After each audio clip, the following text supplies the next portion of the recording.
friends. Welcome back to another episode of Shitshow Sisterhood, the podcast where we dive deep into the trauma that makes us, how we survived it, and how we rebuild in the aftermath. I'm your host, Jennifer Levins. I'm a quantum alignment coach and a Reiki master.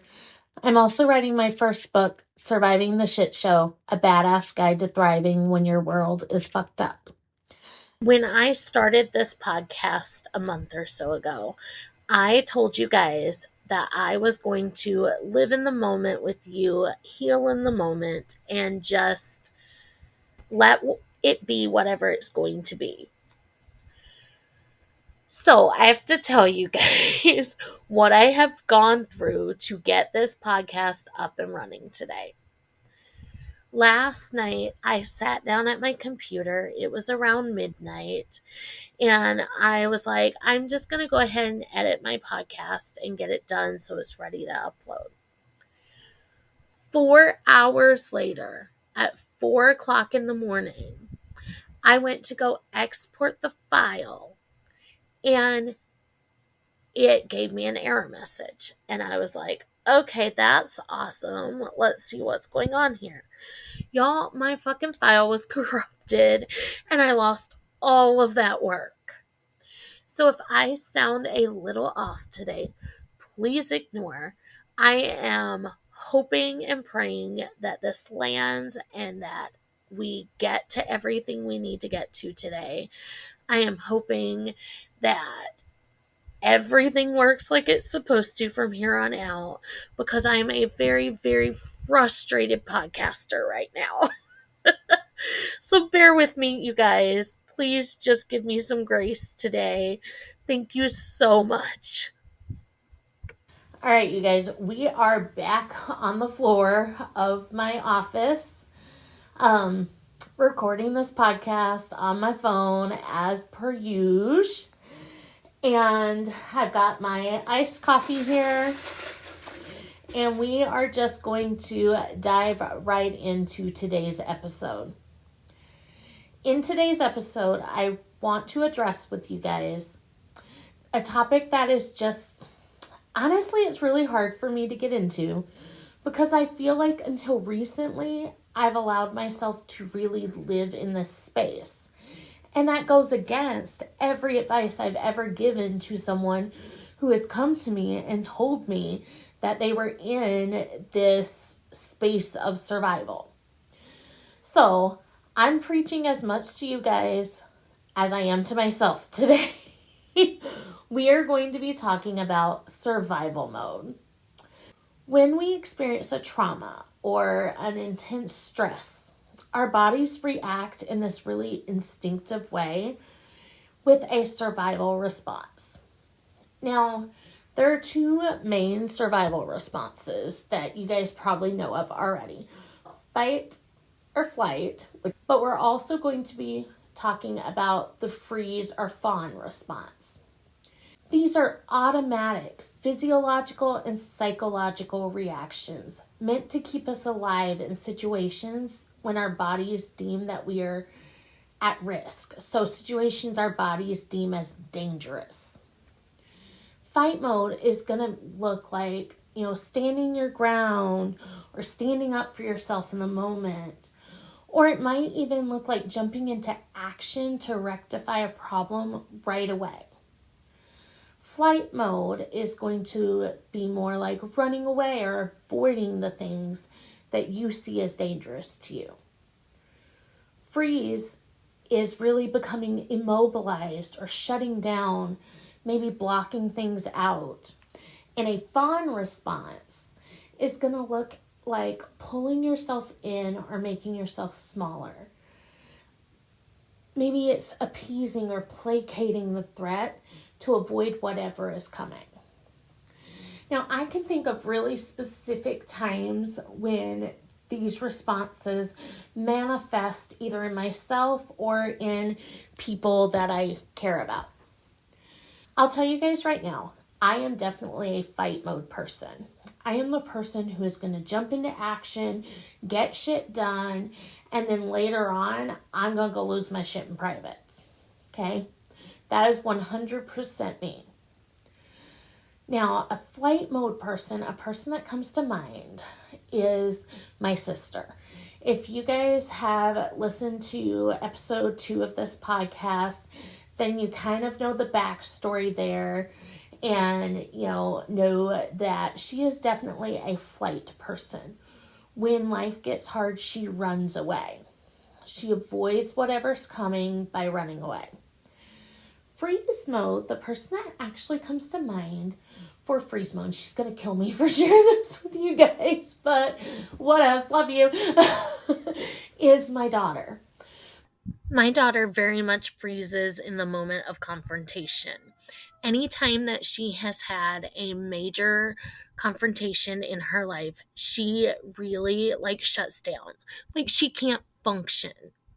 So that is a perfect example of someone who's in freeze mode. They cannot function to move past the conflict or the trauma because my rooster is growing. I'm so sorry. I don't know if you can hear that, but my rooster is crowing right outside my window. But yeah, my daughter is one of those people that she just shuts down in conflict. She doesn't understand why she does it, but it is her go-to survival mode. The person that comes to mind with fawn is also me. I am a fight person, but I used to be more of a fawn person.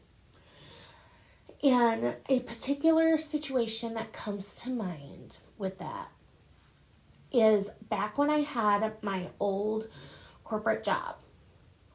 I was in a position where I did love what I was doing because honestly that job taught me so much. And I grew as a person having that job. But the job itself was very toxic for me. I was in an environment where no matter what I did, I felt like I was being told I was doing it wrong. I felt like no matter how hard I worked, no matter how much effort I put in, I was always being told to do more and more and more and more. My job was to talk up a program in my community that honestly, most people in my community didn't give two shits about. And so it was really, really difficult because I was putting all this effort forth and I felt like I was just screaming from the rooftops that we needed to, care about this thing. And people were looking at me like, bitch, I don't give a shit about that. Why are you coming up in here talking about this stuff that nobody cares about? And I felt like no matter how loud I screamed, no one heard me. And that really manifested into my personal life as well. I remember telling my husband that I felt like for such a big person, I felt so small. If you know me in real life, then I'm not a small girl. I'm a big bitch. I'm a big girl. And I felt like even though I was this, big, bolsterous person, no one paid any attention to me. No one listened to what I was saying. I definitely feel like because of that, I went through a period of time where I felt like I was in that fawn survival mode, where I was just saying and doing whatever needed to happen to placate the people at work or placate, honestly, people in my personal life instead of standing up and saying what I actually felt or what I thought or what was important to me. Nowadays, I will definitely say I'm not that guy anymore. I will definitely stand up for what I believe and fiercely stand up for it. So there's definitely been some growth there. But when I think of fawn, that's what comes to my mind. I think of that time in my life where I was really just going through the motions and saying and doing what needed to be done in the moment because why not? It's not like anyone would listen to me anyway. And you know what? These responses, all four of these, fight, flight, freeze, and fawn, they are all natural responses. We all do them in some form or fashion in different times in our lives. Personally, though, I feel like my go-to trauma response is that fight mode. Anytime in my life that I've been under an extreme amount of stress, I have really responded in the moment by jumping into action. I'm typically, this person that's going to jump in and I'm going to do what needs to be done. And then later on, when I have those private moments, that's when I'm going to lose my shit and cry and feel all the emotions of what happened. One time that really comes to mind was when my daughter was about 10 years old. We were at our local pool one night for open swim. My kids used to love to go to that because, honestly, we live in Michigan and it snows like 8 months out of the year or something. So 2 times a week, we would go and just enjoy some pool time at the local high school. This particular night, there was a lot of people there, and the diving board was being used pretty much on a rotation, just one person after another after another. Now, I don't know much about how diving boards work, but I know that there's like the really tall ones, and then there's like shorter, squattier ones, right? So our local school has the shorter, squattier version of the diving board. So it's maybe, 6 or 8 steps up the ladder.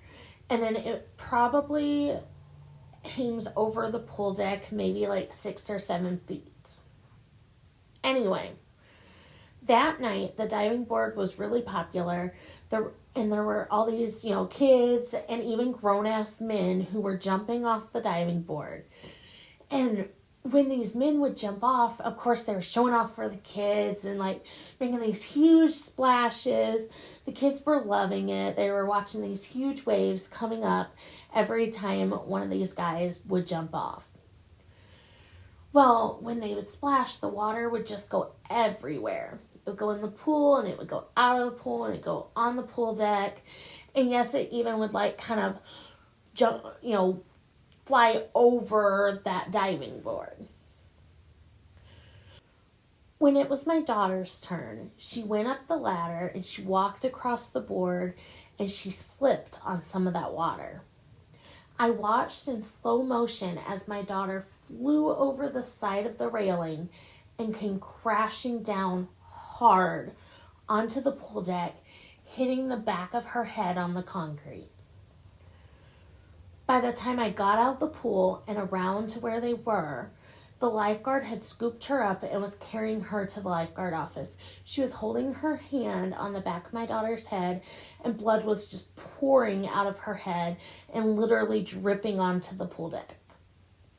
As a mom, I was totally fucking freaked out. My daughter was really disoriented, but she was able to talk to us, and we were able to get the answer to a couple of questions from her. Like, I asked her if she knew where she was and who she was. I think the lifeguard even asked her what the date was. Anyway, the lifeguard's holding the back of my daughter's head and her hand is just full of blood. So we needed to put something on her head to kind of contain the blood, and the only thing we could find was a fucking maxi pad. So we shoved this maxi pad on the back of this gushing wound, and as I'm holding this maxi pad onto my daughter's head, I leaned over her so that she couldn't see me, and I mouthed to the lifeguard the question, do we need to go to the hospital? This poor lifeguard was maybe like 16 years old, and she looked absolutely fucking terrified as she looked at me and shook her head yes. So I scooped my daughter up and we headed out the door to our local hospital. On the way there, I called my husband and I told him what happened. I was trying really hard not to freak my daughter out. So I just calmly explained what had happened to her, and I told him that I needed him to meet us at the ER. Well, my husband is not the calm one in situations like this. We're very, very different when it comes to emergencies. I'm usually calm, cool, and collected, where he is usually the person that's gonna like panic and freak out. So he started firing off a lot of questions at me. Things like, how bad is it? Well, is she okay? Is she talking? Does she have a concussion? Like, he's asking me all these things. And all I kept saying to him was, I think you should meet us at the ER. He actually later told me that that was the moment he learned that he's the panic and freak out type and I'm the stay calm, cool, and collected, and I'm going to freak out later. Like, he actually told me this incident is what made him realize that about us. Anyway, once we got to the ER, they rushed us into the back and did all the things that need to be done. They took a couple of tests to make sure she didn't have like a brain bleed or anything like that. But luckily, it ended up that my daughter only had a mild concussion and she ended up needing 7 stitches in the back of her head. And they actually explained to me that head wounds just bleed a shit ton, and that's why there was so much blood. Because I was like, she's lost a lot of blood. She's lost a lot of blood. Like, I was, worried about that because there was so much, on the pool deck. We filled up this fucking maxi pad, which, by the way, they thought was awesome that we thought to use that. And I was like, well, it soaks up blood, right? Now, during this entire process, from the moment I watched her head hit that concrete to the moment she was discharged from the ER, internally, I was freaking the fuck out. I was absolutely terrified that my daughter was going to have something horrible like a brain bleed or, permanent damage from this fall. She hit so hard. There was so much blood. It just, honestly, it felt like one of those moments you see in the movies where it's every mom's worst nightmare to watch something awful happen to your child. So internally, I was freaking out. But on the outside, you couldn't really see that. I was calm, cool, and collected. It wasn't until I tucked her safely into her bed that night, gave her her night-night kisses, and walked out of the room that I allowed myself to fall apart and cry. But in that moment of that stressful event, my survival mode brain kicked in. I did the actions that needed to happen. I put my own fear aside, and I did what my daughter needed of me. I did the same thing when my mom passed away. I was the executor of my mom's estate and was the person that she had put in charge of taking care of things when, that inevitably happened. My mom had a lot of health issues, and several years before she passed away, she had to have a quadruple bypass that they weren't sure she was going to make it off of the table. And so we had sat down and we had went through everything that she wanted to happen when she passed away. And I will say, one of the best gifts my mom ever gave me was doing that. She planned everything. What funeral home she wanted, the clothing, the jewelry she wanted to wear, the songs that she wanted sang. I mean, we went through it all. And we typed it all up and gave it to all the siblings so that there was no question. We all just knew these are the things Mom wanted. It actually helped a lot when she passed away because I had been put in charge of everything, but I also lived 1,000 miles away from her. So when she passed, I, immediately jumped in the car and drove from Michigan to Georgia. But I had that document on the seat with me, and I planned her entire funeral while driving down I-75. To be honest, I don't even remember driving that drive at all. I just remember phone call after phone call, doing what had to be done in the moment, taking care of business, And honestly, it wasn't until her actual funeral, when we were going to say our final goodbyes before they closed the casket, that I broke and finally felt the weight of what was happening. Fight, or more so, action, is my go to in stressful situations. It is an immediate response that honestly I don't even have control over. It just happens. It is a primal thing that is so ingrained inside of me, just like your own survival response is so ingrained inside of you. These reactions happen fast and are designed for immediate survival.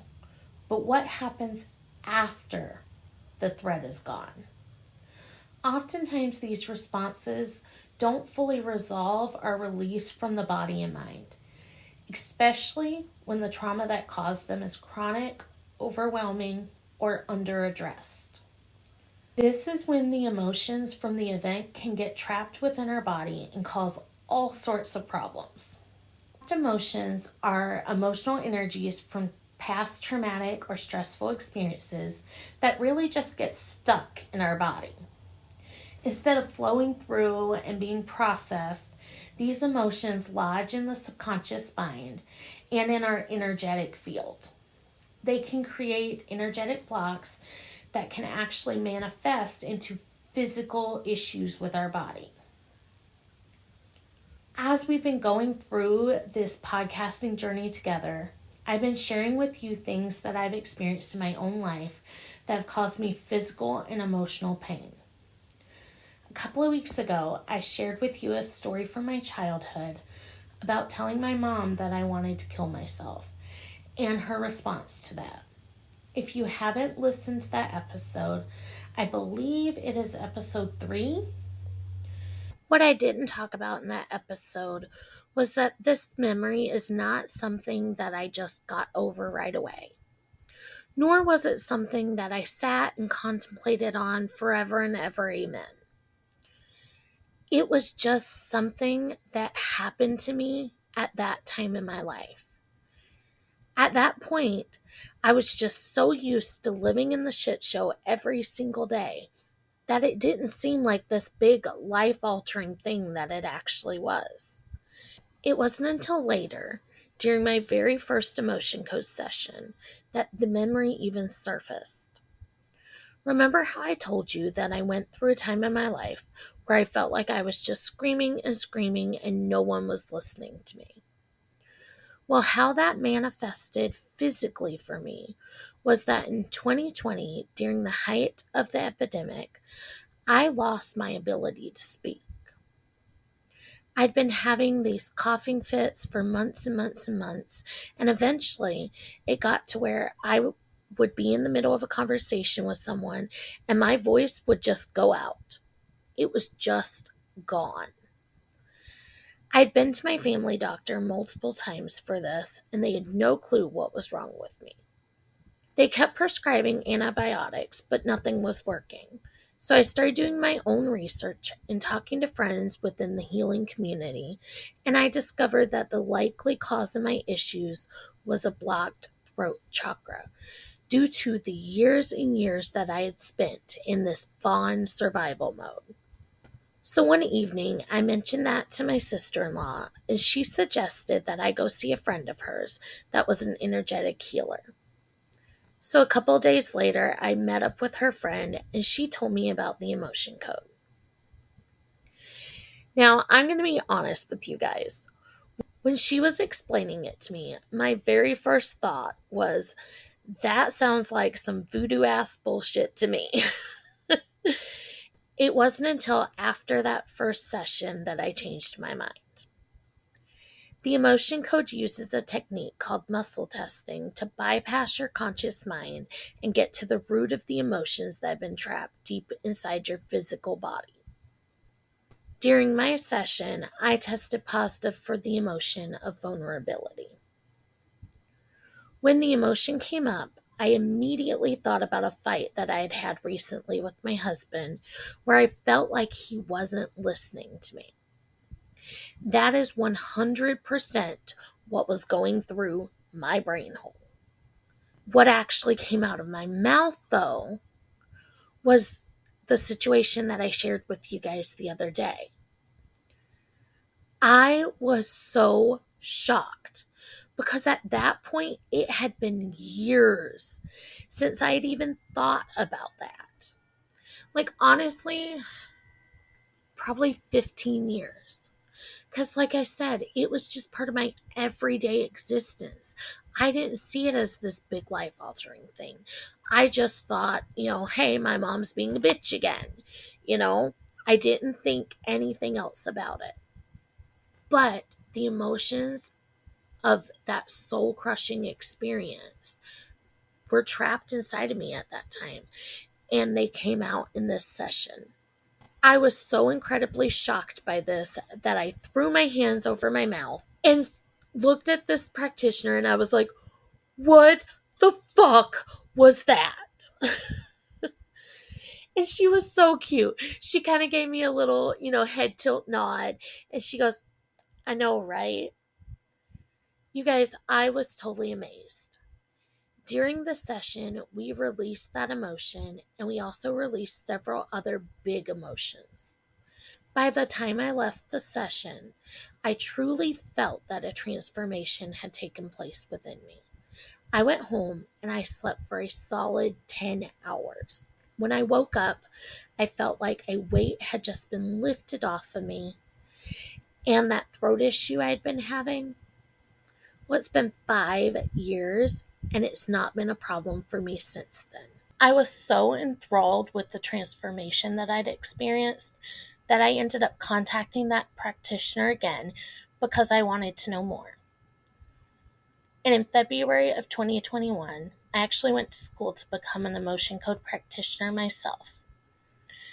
I'm now the only emotion code practitioner in the entire Upper Peninsula of Michigan. And I use the emotion code as a technique with my clients to help them release trapped emotional energy so that their bodies can heal. Eventually, I want to do a whole series on trapped emotions and on the emotion code. But for today, I just want you guys to have a baseline of what they are and why it might be important for someone to release trapped emotions while they're on a journey to healing their emotional trauma. At the time of my first emotion code session, I was stuck in this fawn survival mode. Always saying yes, always people pleasing, always trying to avoid conflict. This response trapped emotions within me like guilt, fear, and unworthiness. After breaking free from that belief, I was able to reclaim my boundaries and let my authentic self shine through. I was able to start speaking up for myself and telling my family and my friends what I needed from them on my healing journey.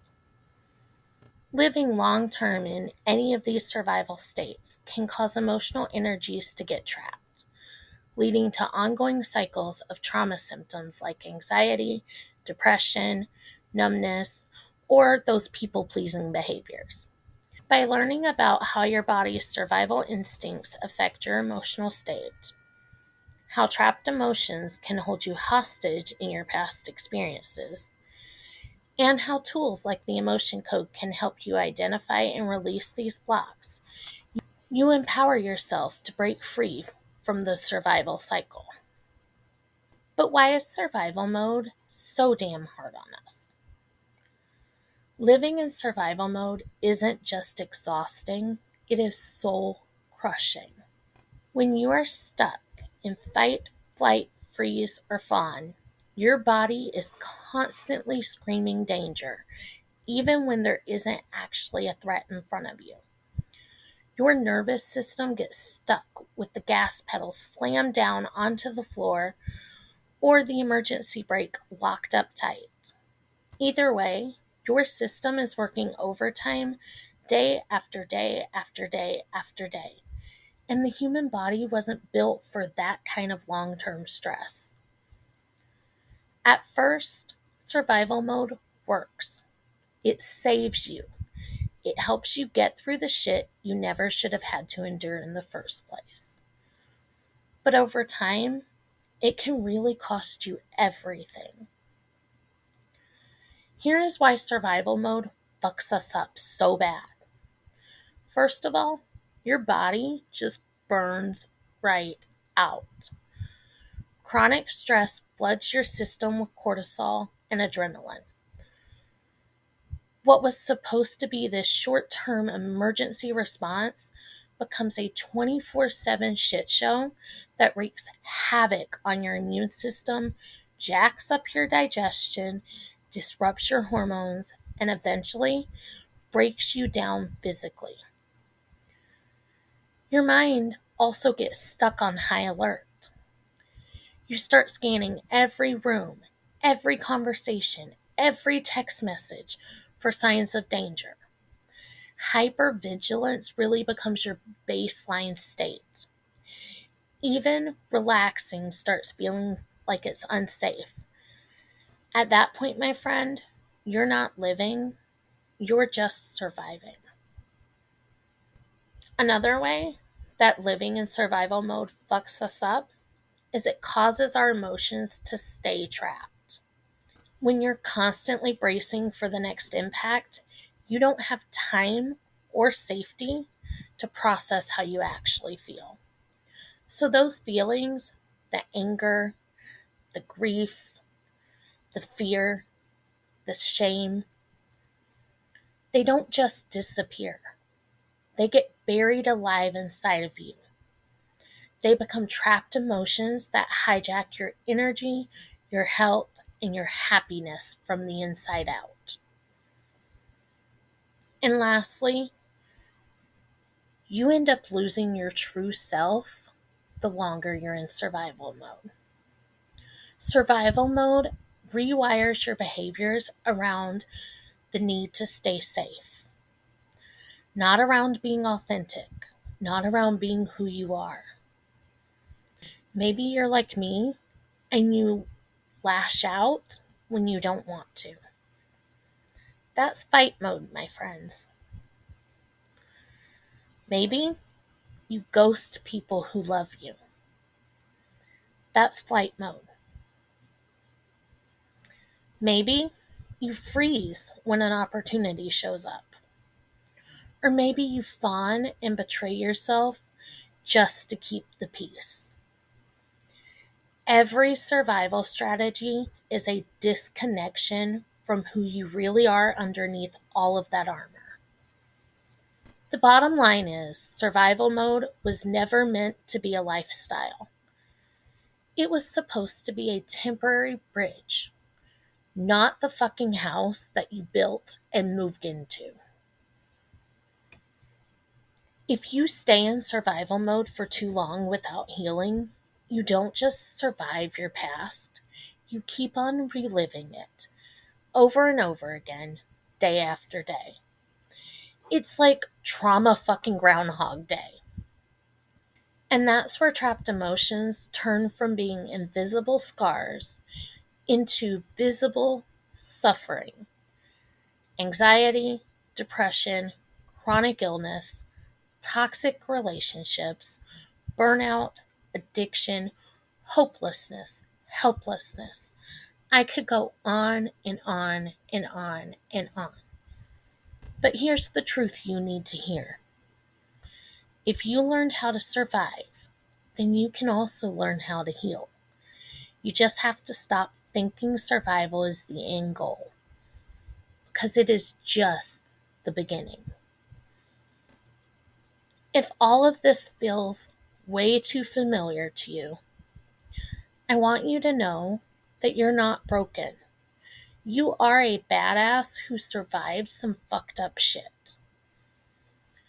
But you deserve so much more than just surviving. So if you're ready to get out of survival mode, really truly ready, then you have to do a lot more than just never look backwards and always forward. Or, think positive or try harder. It's a lot more than that, my friends. You have to deal with the emotional baggage that you've been carrying. It's not just memories, It's not just coping mechanisms. You have to actually deal with the trapped emotions still stuck in your body, screwing with your mind, your health, and your life. This is where the emotion code comes in. It's a simple, powerful way to find and release the emotional junk that's buried deep under your survival patterns. Under the fear, under the grief, under the anger, under the guilt, and under the shame. Without having to relive the trauma all over again. Because healing isn't about just muscling through. It's about unloading the shit that you were never meant to carry in the first place. Thank you guys so much for hanging out with me today. If this episode spoke to you, please just share it with someone that you think may need to hear it. If you're interested in checking out the emotion code, I'll leave an interest form over on my website. That link will be in the show notes. You can find it there. I don't want to get into it too much here because that's not the purpose of this episode. The purpose of this episode is to leave you with the message that you are not crazy. You are not weak. You're just surviving when you're stuck in that survival mode. And I want you to know that there is a way out of it. It doesn't matter how messy your healing gets. You're not alone in this shit show. We're in this together. So until next time, you are enough, you are worthy, and you are so very, very loved, my friend. Bye, guys.